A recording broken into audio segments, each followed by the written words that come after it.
السلام علیکم ورحمۃ اللہ وبرکاتہ۔ وعلیکم السلام ورحمۃ اللہ وبرکاتہ۔ بسم اللہ والحمد للہ والصلاة والسلام علی رسول اللہ، اما بعد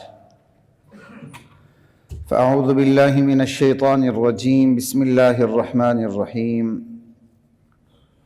افمن يعلم انما انزل الیک من ربک الحق کمن هو اعمی انما يتذكر اولو الالباب الذين يوفون بعهد الله ولا ينقضون الميثاق والذين يصلون ما امر الله به ان يوصل ويخشون ربهم ويخافون سوء الحساب۔ سورۃ الرعد ہے اور ترتیب میں یہ قرآن کریم کی سورت نمبر 13 ہے اور آیت نمبر 19 سے ہم آغاز کر رہے ہیں، اور یہ 13ویں سپارے کا دوسرا نصف ہے۔ انشاءاللہ اللہ نے چاہا کم از کم ہم 2 رکوع پہ بات کرنے کی پوری کوشش کریں گے، 19 سے لے کر 41 تک۔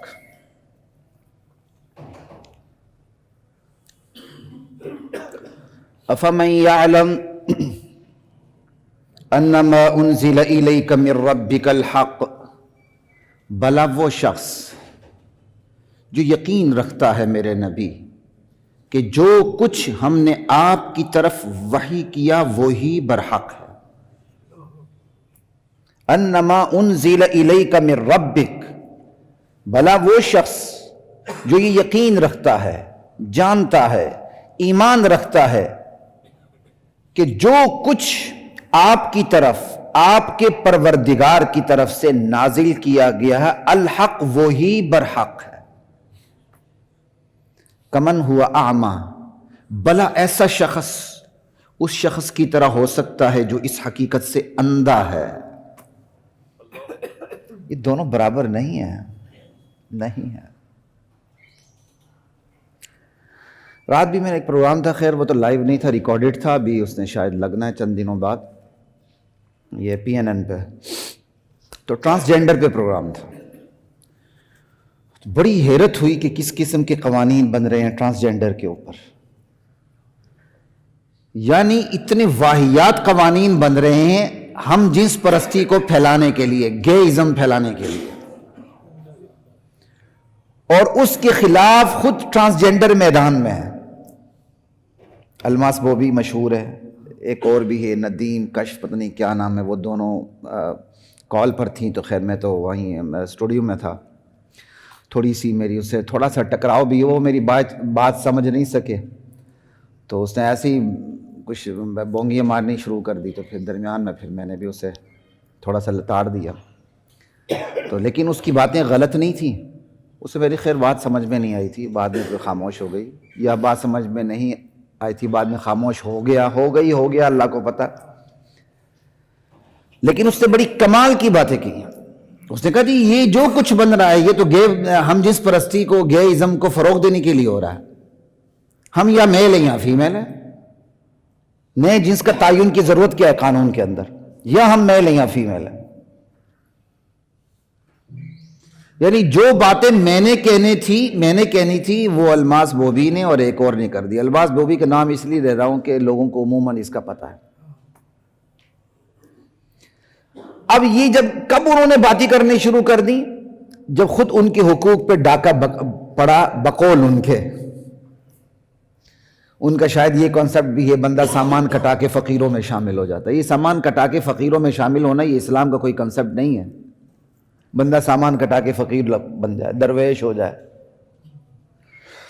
ہمارے مطالعہ پاکستان کے ایک استاد ہوا کرتے تھے اسکول لائف میں، بہت قابل تھے، باقاعدہ الگ نوٹس لکھوایا کرتے تھے ہمیں وہ، تو کہتے تھے ایک عالم ہوتا ہے، ایک درویش ہوتا ہے، وہ بڑے عجیب انداز سے کہتے تھے۔ بھئی وہ کون ہوتا ہے؟ سمجھ آئی؟ ہاں عالم کے اندر کیٹیگریز ہیں تو وہ الگ بات ہے، لیکن آپ اپنی طرف سے ایک کیٹیگری کو الگ کر دو، ایک درویش ہوتا ہے۔ بھئی وہ کون ہے ذرا بتاؤ، اس کو ڈیفائن کرو، درویش کون ہوتا ہے؟ تو وہ رات وہ کہہ رہی تھی کہ کچھ ایسے ہمارے ساتھی یعنی آرگن سب کچھ ختم کر کے فقیروں میں شامل ہو۔ بھئی ایسی فقیری کا کوئی کانسیپٹ نہیں، بندہ سامان کٹا کے فقیروں میں شامل ہو جائے۔ تو میں نے جی چاہا کہ صبح ہی میں ٹرانسجینڈر پہ پروگرام کروں، اس کے لیے مجھے خاص مطالعے کی ضرورت بھی نہیں تھی، لیکن میں نے کہا نہیں، چونکہ جو قانون بنا ہے پھر یہ قانون چیلنج بھی ہوا ہے غالباً وفاقی شرعی عدالت میں، تو میں نے کہا اس کا میں تھوڑا سا احاطہ کر کے آئندہ جمعے تک احاطہ کر سکا تو ٹھیک، ورنہ انہی قریب جمعات میں ٹرانسجینڈر پہ ضرور بات کروں گا، تاکہ آپ محض بات کرنے کا مقصد نہیں ہے، جو آپ میں سے باشعور ہیں، یہاں اہل اقتدار طبقہ سنتا ہے، اہل اختیار طبقہ سنتا ہے، ان تک بات پہنچے، اللہ اور اس کے رسول کی تعلیمات کو لیں، جہاں اللہ اور اس کے رسول کی تعلیمات سے بغاوت ہو رہی وہاں رکاوٹ بن کے کھڑے ہو جائیں، وہاں رکاوٹ بن کے کھڑے ہو جائیں، سنگ گرا بن جائیں، چٹان کی طرح حائل ہو جائیں کہ ہم اس ملک میں گے ازم نہیں آنے دیں گے، ہم اس ملک میں ہم جس پرستی نہیں آنے دیں گے۔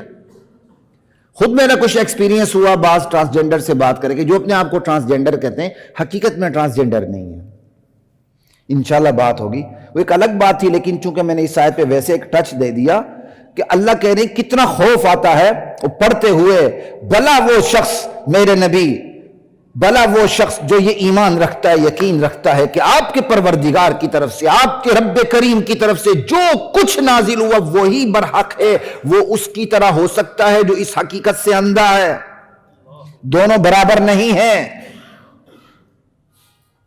لا الہ الا اللہ واللہ اکبر، انما یتذکر اولو الالباب، نصیحت تو صرف دانش مند لوگ پکڑتے ہیں، عقل مند لوگ پکڑتے ہیں، عقل والے نصیحت کو لیتے ہیں، انما یتذکر اولو الالباب۔ تو بھائی دانش مند ہیں کون؟ یہ اہل دانش کون ہیں؟ یہ اہل عقل و خرد کون ہیں؟ ان کی نشانیاں کیا ہیں؟ تو سنیے ذرا آگے، اگر وہ میرے اور آپ کے اندر موجود ہیں اللہ کا شکر ادا کریں اور مزید اس میں ترقی کی دعائیں کریں، اگر موجود نہیں ہیں تو فکر کریں کہ اللہ تعالیٰ نے جن کو عقل والا کہا ہے ان کی صفات کیا ہیں۔ اس کا مطلب جو صفات جس میں جس قدر نہیں ہے اس قدر اس کی عقل مسخ ہے، وہ بے عقل ہے، وہ اللہ کے نزدیک پاگل ہے، دیوانہ ہے، مجنون ہے، بھلے وہ لوگوں کے سامنے چنگا بلا ہے، بھلے لوگوں کے سامنے وہ بڑا دولت مند ہے، اختیارات ہیں، اقتدار ہے، سب کچھ ہے، اللہ کی نظر میں وہ پاگل سے بدتر ہے۔ تو سنیے وہ کون ہے، آگے اسی کی وہی صفات آ رہی ہیں، انہی صفات کو سامنے رکھتے ہوئے میں نے آج ان آیات کا انتخاب کیا آپ کے سامنے۔ اور یہ عقل مند کون؟ ان میں چلے ایک اور سوال، ان میں عقل مندی آئی کیسے؟ ان کی سیرت و کردار میں یہ نکھار آیا کیسے؟ یہ رنگ بھرا کیسے؟ یہ نکھر کر نتھر کر ستھر کر سامنے سدھر کر سامنے آئے کیسے؟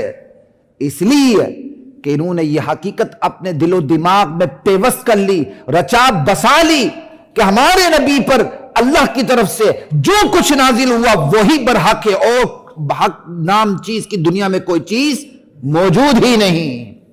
یہ عقیدہ رکھا، اس عقیدے نے ان کی سیرت و کردار میں وہ رنگ پیدا کیا کہ اس سے وہ صفات پیدا ہوئیں، وہ صفات کی فصل لہلہائی کہ پوری دنیا کے اندر اس کا انقلاب آ گیا۔ وہ صفات کیا ہیں؟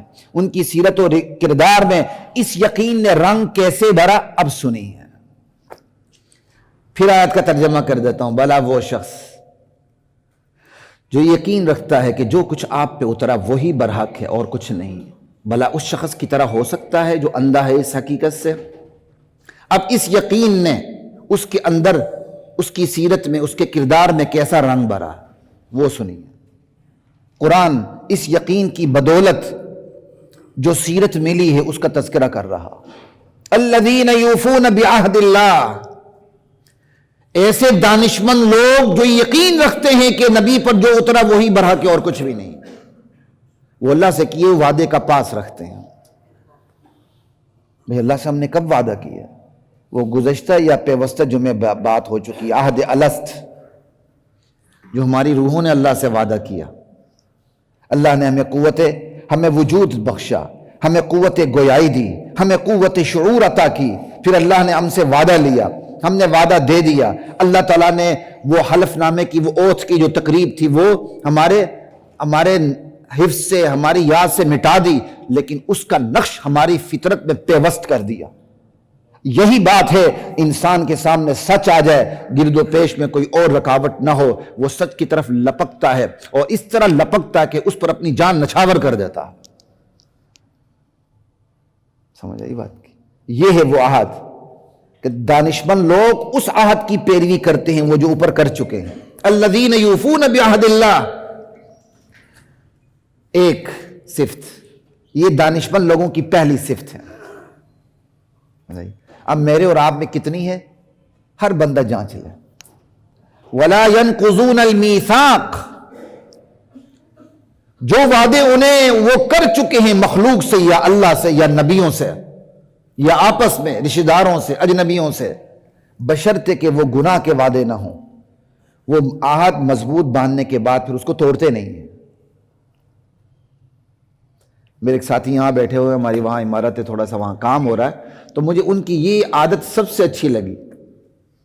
حالانکہ آپ کو پتہ ہے ہر قسم کے لیبر موجود ہیں، خصوصاً جہاں ٹیکنیکل کام ہوتا ہے وہاں دھوکہ دینے میں بھی کسی کو آر بھی نہیں ہوتا، اور خصوصاً جو اینٹ گارا مٹی کا کام ہوتا ہے اس میں اگر آپ احتساب بھی کرنا چاہیں تو کتنا کر لیں گے۔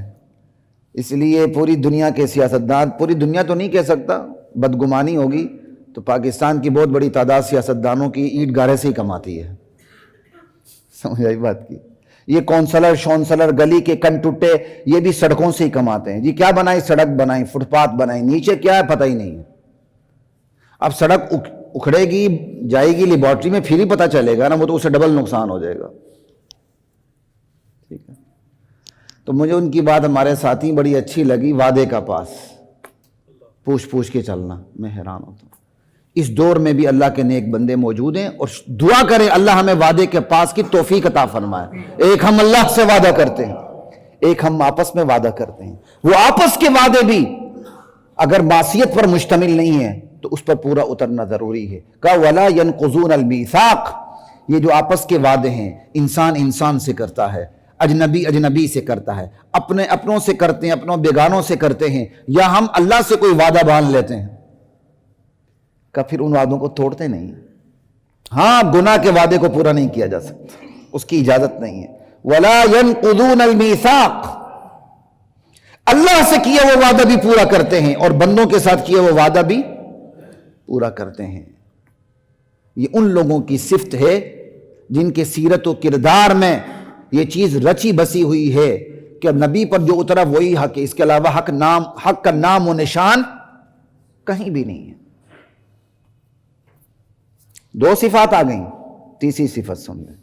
والذین یصلون ما امر اللہ بہ ان یوصل، یہ وہ لوگ ہیں کہ اللہ نے جن روابط کو، جن تعلقات کو، جن رشتوں کو جوڑنے کا حکم دے رکھا ہے اسے یہ جوڑے رکھتے ہیں۔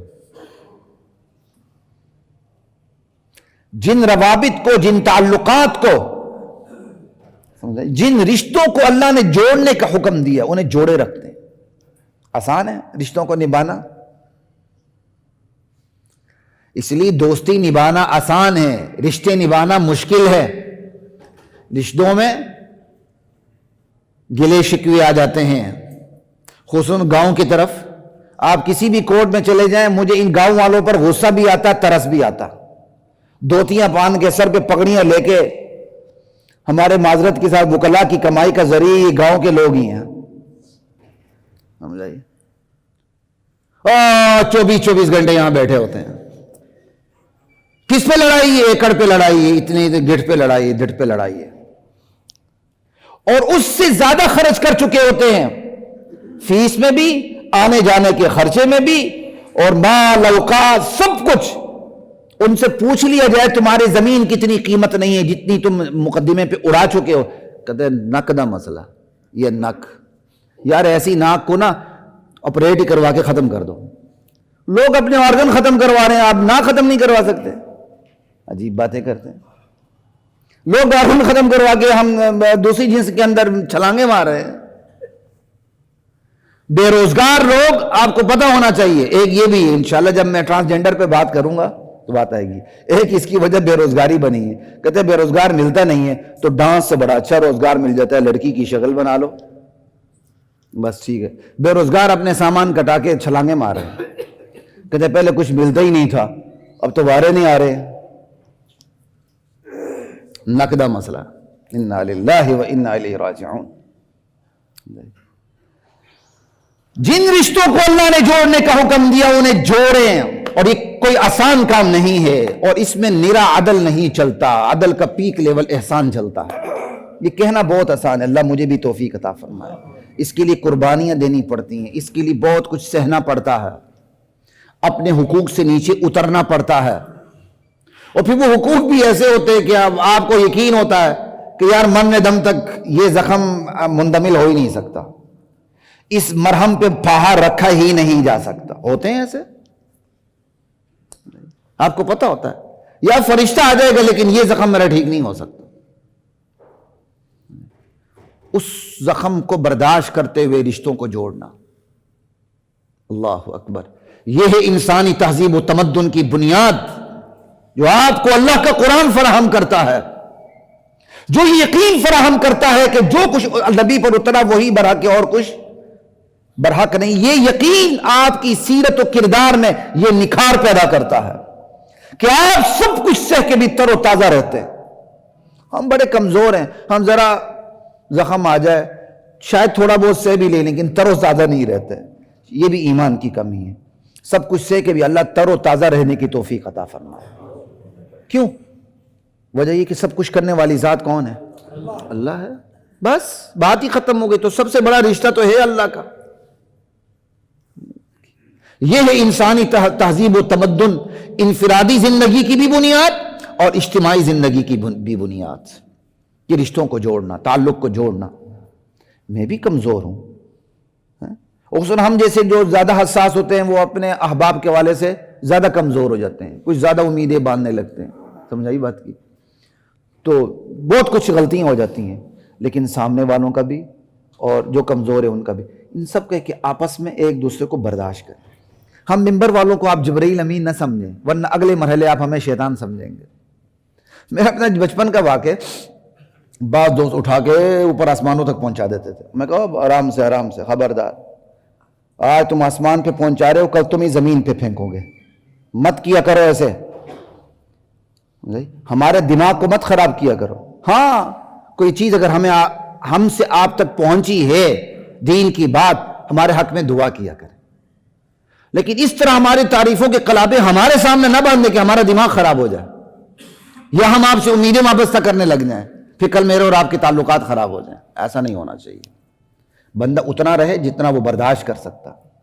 تو خیر بات ہو رہی تھی رشتوں کے اوپر، رشتوں کو جوڑنے کی کوشش کریں، چاہے میرے اور آپ کا رشتہ ہو، خطیب اور مقتدی اور مقتدیٰ کا ہو، بہن بھائیوں کا ہو، والدین اور اولاد کا ہو، اجنبی اور بیگانے کا ہو، یہاں تک کہ ہمسایوں کا ہو۔ اور مشکل ترین رشتوں میں سے ایک رشتہ ہمسائے کا ہوتا ہے، مشکل ترین رشتوں میں سے ایک رشتہ ہمسایوں کے ساتھ ہوتا ہے۔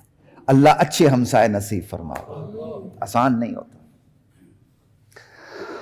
لا الہ الا اللہ واللہ اکبر۔ آگے چلتا ہوں، یہ تو وقت دوڑ لگا رہا ہے۔ وَيَخْشَوْنَ رَبَّهُمْ، چوتھی صفت کیا ہے؟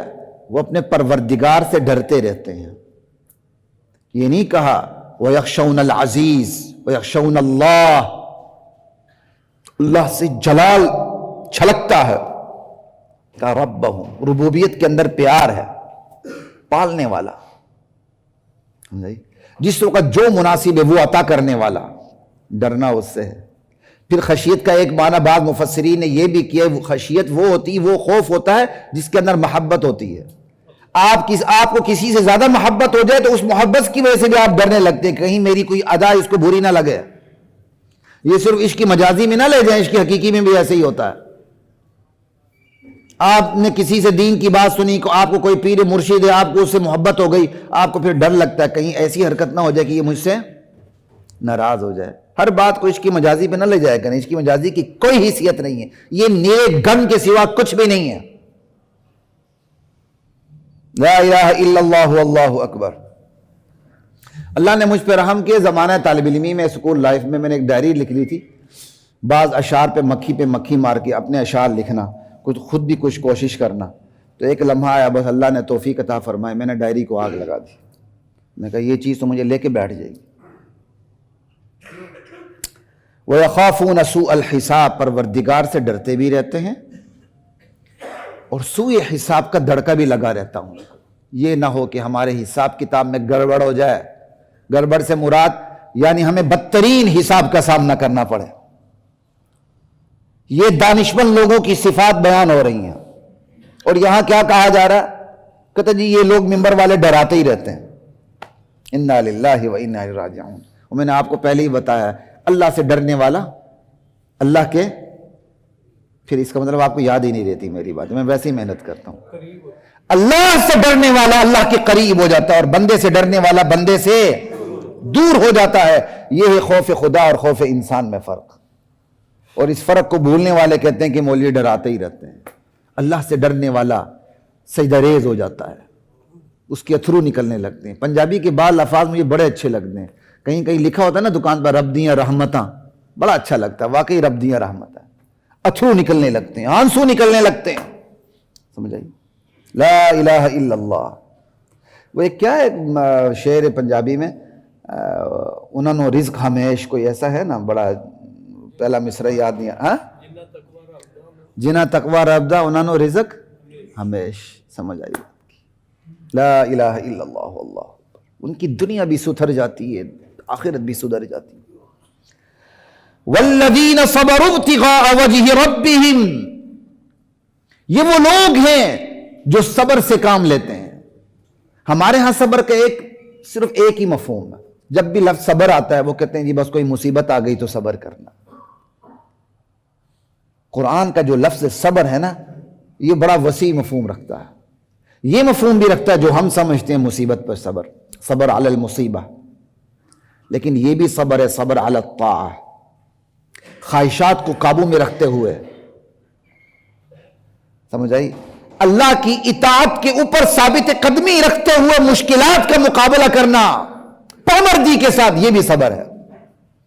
آپ حق پر ہیں، آپ کو اپنی برادری سے مشکلات پیش آ رہی ہیں، آپ کو گرد و پیش سے مشکلات پیش آ رہی ہیں، آپ کو سوسائٹی اور معاشرے سے مشکلات پیش آ رہی ہیں، لیکن آپ حق کو چھوڑتے نہیں، جمے رہتے ہیں، یہ بھی صبر ہے.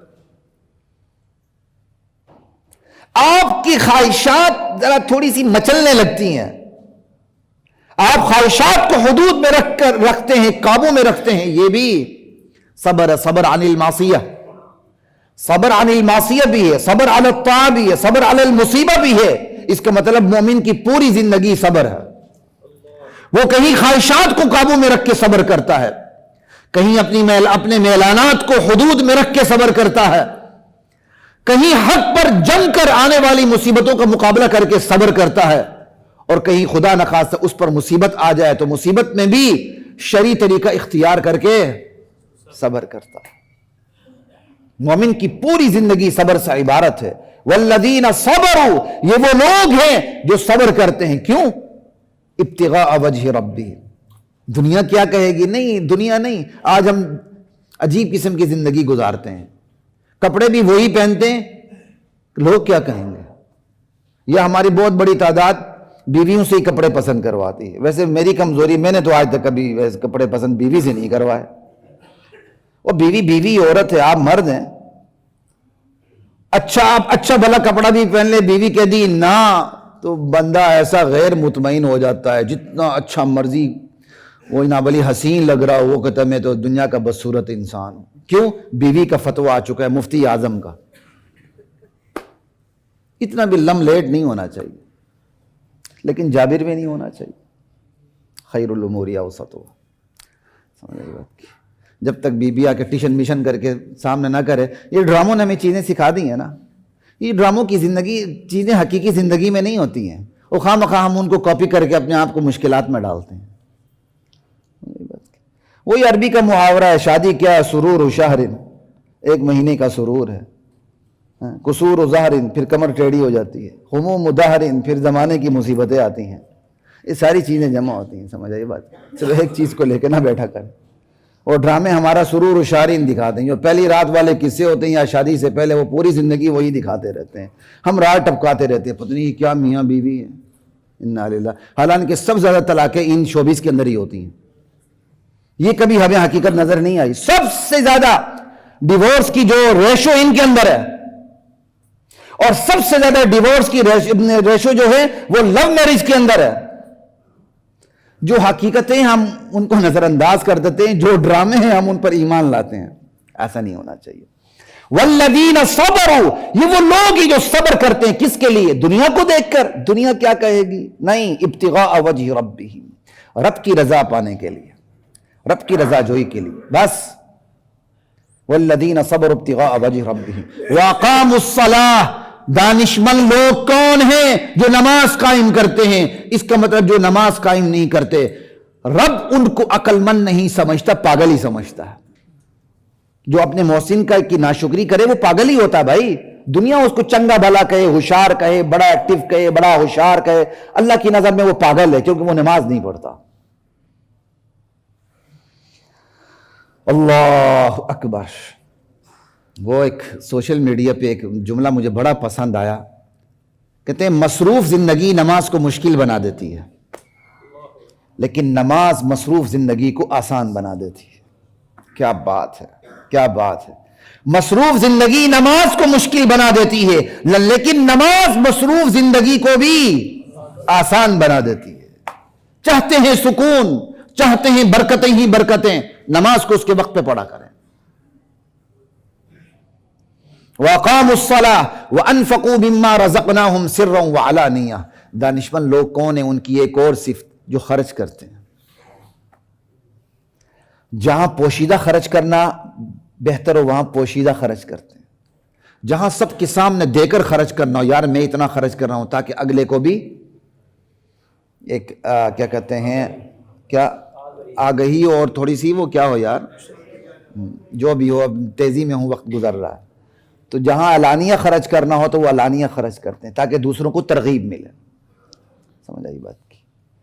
سرًا وعلانیہ وانفقوا مما, اور خرچ بھی کس سے کرنا ہے؟ جو ہم نے رزق دیا ہے.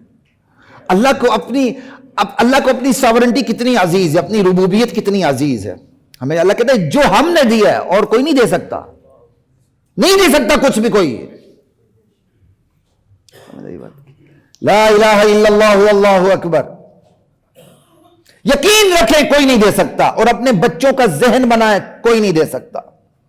اپنے گھر کا ماحول بنائیں, ایسا ماحول بنائیں گے گھر کے بچے ہی مفتی بننا شروع کر دیں گے انشاءاللہ. تحدیث بن نعمت کے طور پر ذکر کرتا ہوں, چھوٹا بچہ ہے, 4 اور 5 سال کے درمیان ہے میرا چھوٹا سب سے. تو آئے وہ میرے کمرے میں آیا, میں جمعے کے لیے نکلنے کے لیے تیار تھا. مجھے کہنے لگا جی, اس کے ماموں آئے ہوئے ہیں, تو کہنے لگا کہ جی ماموں جان نے نا داڑھی کاٹی ہے.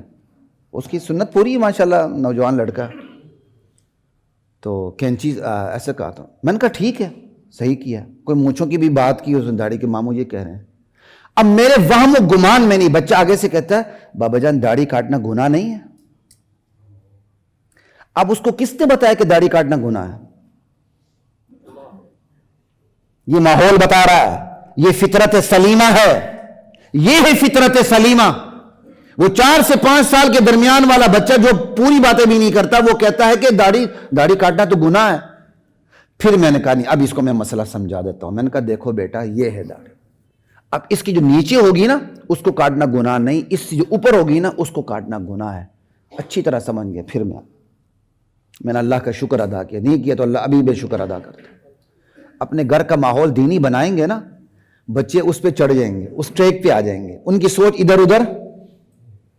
صحابہ نبوت کی صحبت میں ایسے بیٹھے ہوئے تھے, حکم اترتا نہیں تھا, پتہ چل جاتا تھا کہ حکم کا سٹرکچر یہ ہوگا, پہلے سے پتہ چل جاتا تھا انہیں. اور اگر خدا نہ خواستہ آپ نے گھر میں ماحول دیا 100 چینلز کا, 10 ڈراموں کا, تو وہ ترقی ہی کریں گے اس میں. وہ بات بھی کریں گے جو کسی ڈرامہ باز ایکٹر نے اس میں نہیں کہی ہے, لیکن وہ اس سے 10 ہاتھ آگے بڑھ کر. اور یہ منظر بھی میں نے کسی عزیز کے گھر میں آج سے کم نہیں تو 30 سے 35 سال پہلے دیکھا ہے. شاید اب وہ بچی ڈاکٹر بن چکی ہے. وہ چھوٹی بچی تھی اور اس کا وہ سامنے ڈرامہ لگا ہوا تھا. اور 20-25 سال پہلے کتنا فرشتوں والا ماحول ہوتا تھا. 25 سال پہلے کتنا فرشتوں والا ماحول ہوتا تھا. میں کھڑا ہوں, وہ دروازے پر بچی کھڑی ہے, سامنے ٹی وی لگا ہوا ہے. کہتی ماما دیکھنا اب یہ آپس میں لو کریں گے. وہ چھوٹی بچی کہہ رہی ہے جو ابھی اسکول گوئنگ بھی نہیں کہ ماما ماما یہ دیکھنا بھی آپس میں لو کریں گے. اس بچی کو کس نے سکھایا کہ اب یہ لو ہونے لگا ہے؟ جو دیکھا اس میں اس کی ترقی ہو رہی ہے. بس آپ اپنے گھر میں جو ماحول دیں گے بچہ اسی پہ ترقی کرے گا، فاسٹ ٹریک پہ آ جائے گا. اس لیے ہوشیار رہیں. وَأَقَامُوا الصَّلَاةَ، بچوں کو اٹھائیں نماز کے لیے صبح. آپ صبح کے لیے اٹھتے ہیں تو چوروں کی طرح نہ اٹھیں. ہماری ایک بہت بڑی تعداد نمازیوں کی صبح چوروں کی طرح اٹھتی ہے. کھڑاک نہ ہو، بیوی جاگ نہ جائے، بچے بے آرام نہ ہو جائے. اِنَّا لِلَّهِ وَإِنَّا إِلَيْهِ رَاجِعُونَ. خدا کے لیے چوروں کی طرح نہ اٹھیں. اپنے 7 سالہ بچے کو بھی اٹھائیں، پیار سے اٹھائیں. 10 سال میں تو پھر مار بھی ہے. نماز پڑھائیں اسے. اللہ کا فرما بردار ہوگا، اللہ کا وفادار ہوگا تو انشاءاللہ آپ کا بھی وفادار ہوگا. آپ کو سیدھے اولڈ ہوم نہیں پہنچائے گا وہ بچہ. اور خدا نخواستہ اپاہج ہوگے، وہ آپ کی گندگی کو اپنے ہاتھ سے صاف کرنا اپنا اعزاز سمجھے گا، نہیں تو وہ آپ کے کھانستے کو بھی برداشت نہیں کرے گا. کیونکہ دنیا بڑی فاسٹ ہو چکی ہے نا. اِنَّا لِلَّهِ وَإِنَّا إِلَيْهِ رَاجِعُونَ. وَأَنفَقُوا مِمَّا رَزَقْنَاهُمْ سِرًّا وَعَلَانِيَةً وَيَدْرَؤُونَ بِالْحَسَنَةِ السَّيِّئَةَ. یہ دانشمند لوگ کیا کرتے ہیں؟ پھر برائی کو دور کرتے ہیں نیکی سے. اگلا برائی کر رہا ہوتا ہے، اس برائی کو نیکی سے ہٹا دیتے ہیں. ظلم کا جواب عدل سے دیتے ہیں، فضل سے دیتے ہیں، رحمت سے دیتے ہیں. انتقام نہیں لیتے. ایک حد تک انتقام بھی لیا جا سکتا ہے، وہ یہاں موقع نہیں. وَجَزَاءُ سَيِّئَةٍ سَيِّئَةٌ مِثْلُهَا. لیکن معاف کرنا زیادہ بہتر ہے. حضرت عمر رضی اللہ تعالی عنہ کا قول ہے، جو تمہارے ساتھ معاملہ کرتے ہوئے اللہ سے نہ ڈرے، اس بہترین انتقام یہ ہے کہ تم اس کے ساتھ معاملہ کرتے ہوئے اللہ سے ڈرو. کیا بات ہے! جو تمہارے ساتھ معاملہ کرتے ہوئے اللہ سے نہ ڈرے اور تم اس کے ساتھ معاملہ کرتے ہوئے اللہ سے ڈرو. ہاں اسلام تو ہے، مسلمان کہاں ہے؟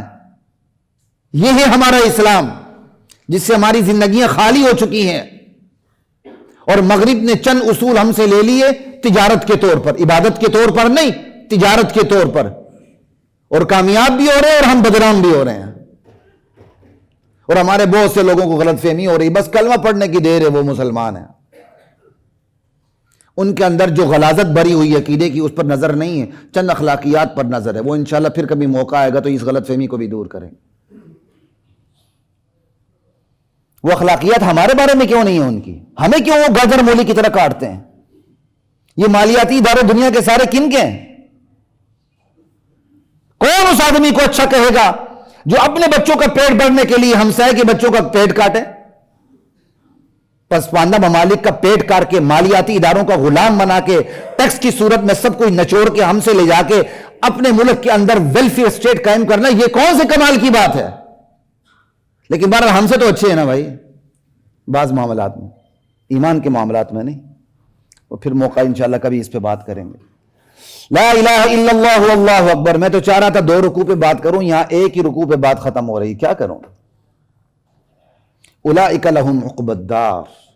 یہ ہیں وہ صفات جن کی وجہ سے ان کو جنت کا ٹھکانہ ملے گا. ایسی صفات والوں کو اللہ تعالیٰ ان صفات کا مصداق بننے کی مجھے اور آپ کو بھی توفیق عطا فرمایا. والذین جنات عدن. اور یہ جنت کا ٹھکانہ کیا ہے؟ جنات عدن، جنات اقامت، ہمیشہ رہنے کے باغات ہیں. اب یہ عام سنتے نا ہمیشہ رہنے کے باغات ہیں، بغیر ہی کسی کیا کہتے تڑپ اور طلب کے نکل جاتے ہیں. ہاں جنت کا ذکر ہے. یار اس جنت کو کم سے کم اپنے فارم ہاؤس جتنا بھی سمجھو جو حاصل نہیں کیا، جس کے خواب دیکھتے ہو آپ لوگ میرے سمیت.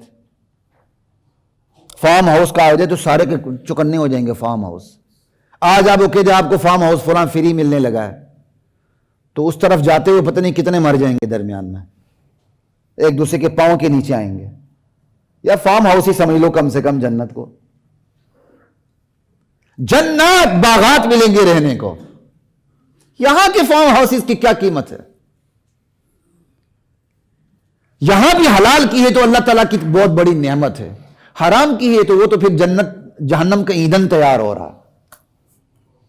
جنات عدن یدخلونہا، جس میں ہمیشہ رہیں گے، داخل ہوں گے.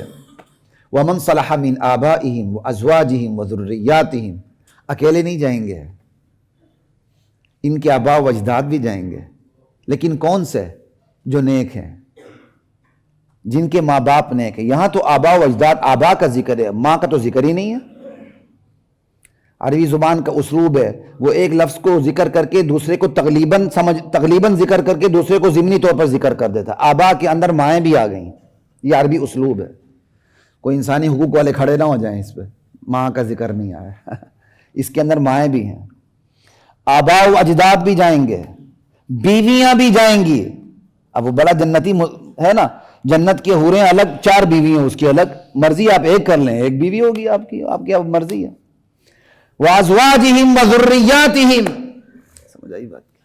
اولاد بھی جو نیک ہوگی وہ بھی ساتھ ہوگی۔ اکیلے میں کیا مزہ ہے؟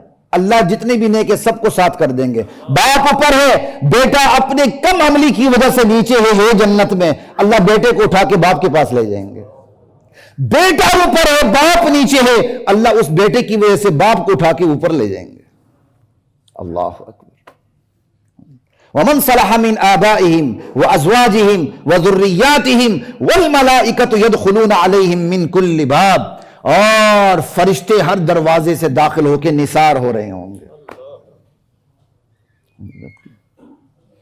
آج ہم نثار ہوتے ہیں دوسروں پر، فرشتے وہاں گفٹ لے کے، تحائف لے کے ہر دروازے سے داخل ہوتے ہوئے میرے اور آپ کے اوپر نثار ہو رہے ہوں گے انشاءاللہ۔ اور پھر کیا کہیں گے؟ سلام علیکم، ارے یہ سلامتی تمہیں مبارک ہو، بما صبرتم، آج یہ جو تمہیں سلامتی ملی ہے نا، یہ صبر کی وجہ سے ملی ہے۔ صبر کیا؟ خواہشات کو قابو میں رکھنا، اپنے میلانات کو حدود کا پابند کر دینا، گناہوں سے بچنا، مصیبت پر صبر کرنا، مشکلات کا مقابلہ کرنا، حق پر جمے رہنا، بڑے سے بڑی دھمکی آ جائے پیچھے نہ ہٹیں۔ یہاں کوئی توڑا دیتا ہے، توڑے سے کوئی نہ مانے تو کوڑا دیتا ہے۔ اس ڈنڈے کے سائے تلے ہم ایک ہیں، ہم ایک ہیں، ایسا نہیں ہونا چاہیے۔ اس ڈنڈے کے سائے تلے جب ہوگی تو بات بنے گی انشاءاللہ۔ یہ قوم چونکہ ڈنڈے کے بغیر سنورتی نہیں، اس لیے ہمارے ڈنڈے میں بھی ڈنڈا ہے، لا الہ الا اللہ۔ اس لیے کیا کہتے ہیں، صرف ڈنڈے سے جو سدھرے وہ تو کوئی سدھرنا ہی نہیں ہے نا۔ اس قوم کا مزاج ہی ڈنڈے سے سدھرنا ہوتا ہے، تو پھر ڈنڈا گاہے بگاہے اوپر نیچے، پڑھے لکھوں پر، با اختیاروں پر، ان پڑھوں پر آتا رہتا ہے۔ یا خدا کا عذاب بن کے آتا ہے یا خدا کی رحمت بن کے آتا تو رہتا ہے نا، بس یہ ہمارے اعمال ہیں، جیسے اعمال ویسے ہی کام ہوتا ہے۔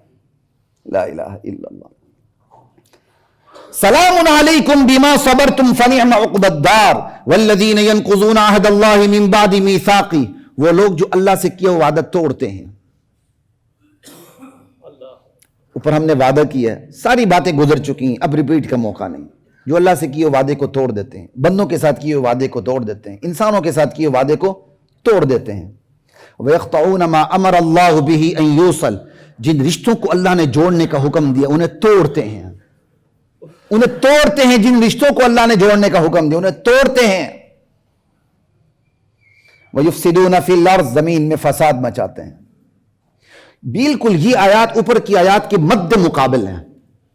اوپر کا جو رشتوں کو جوڑتے ہیں رب سے خوف کھاتے ہیں، یہاں کا جو رشتوں کو توڑتے ہیں اور فساد مچاتے ہیں۔ اس کا مطلب جو رب سے خوف نہیں کھاتا وہ فساد فی الارض کا مرتکب ہوتا ہے، جتنا خوف نہیں کھائے گا اسی مقدار میں وہ فساد فی الارض کا مرتکب ہوتا ہے۔ آج ہمارا معاشرہ اس نہج پہ پہنچ چکا ہے، کلمے کی بنیاد پہ بننے والی ریاست میں شراب خانے مضبوط سے مضبوط تر ہو رہے ہیں، اور اللہ کے گھرانے کمزور سے کمزور تر ہوتے جا رہے ہیں۔ ایسا ہے کہ نہیں؟ ذرا کوئی شراب خانوں کو ہاتھ تو لگا کے دیکھے، پھر ہی دیکھے اسلامی جمہوریہ پاکستان کا قانون حرکت میں آتا ہے کہ نہیں آتا۔ جس معاشرے میں شراب خانے مضبوط سے مضبوط تر ہوں اور اللہ کے گھر کمزور سے کمزور پڑتے جائیں، اس معاشرے کے دن کم رہ جاتے ہیں۔ یاد رکھیے گا، اللہ کا کوڑا بس انتظار میں رہتا ہے، جب آتا ہے تو اچانک آتا ہے، چوں نہیں کرنے دیتا۔ دلائل آپ ہزار دیں کسی اور چیز کی، لیکن ایک رب کی عدالت بھی ہے انشاءاللہ۔ اولئک لہم اللعنۃ ولہم سوء الدار، جو لوگ اللہ سے کیے وعدوں کو توڑتے ہیں، فساد فی اور اس کے مرتکب ہوتے ہیں، ان پر اللہ کی لعنت برستی ہے یہاں بھی وہاں بھی، اور ان کے لیے بدترین ٹھکانہ ہے۔ اور یہ وہ صفات ہیں جن کی بنیاد پر قیامت کے دن عزت و ذلت کے فیصلے ہوں گے۔ جہاں تک بات ہے دولت کی، تو مشرکین مکہ کے ہاں بھی دولت ہی معیار تھا، جس کے پاس دولت تھی وہ بڑا عزت والا، جس کے پاس دولت نہیں تھی وہ کمی کمین ہوتا تھا۔ کہا اللہ یبسط الرزق لمن یشاء ویقدر، ارے دولت یہ تو اللہ کسی کو نفع تلا دیتے ہیں، کسی کو زیادہ دیتے ہیں، کسی کو کم دیتے ہیں، کسی کو بڑھا کے دیتے ہیں، یہ کوئی عزت ذلت کا معیار نہیں ہے۔ وَفَرِحُوا بِالْحَيَاةِ الدُّنْيَا، اس دنیا کو عزت ذلت کا معیار سمجھنے والے دنیا کی زندگی پر اترانے لگتے ہیں، اور حقیقت میں اس دنیا کی حیثیت یہ ہے وَمَا الْحَيَاةُ الدُّنْيَا فِي الْآخِرَةِ إِلَّا مَتَاعٌ، دنیا کی زندگی آخرت کے مقابلے میں متاع قلیل ہے، متاع حقیر ہے، متاع الغرور ہے، دھوکے کا سامان ہے، کچھ بھی نہیں۔ بندہ جتنا مرضی کمائے، ایک محلے سے اٹھ کے 1 ایکڑ کی کوٹھی میں فارم ہاؤس میں آ جائے، لیکن آخر اس نے جانا 6 فٹ کے گڑھے میں، 6 گز کی 3-4 گز کی قبر کے اندر جانا ہے، وہاں کیا بنے گا؟ اللہ مجھے اور آپ کو، ہم سب کو سدھرنے کی توفیق عطا فرمائے، آمین یا رب العالمین۔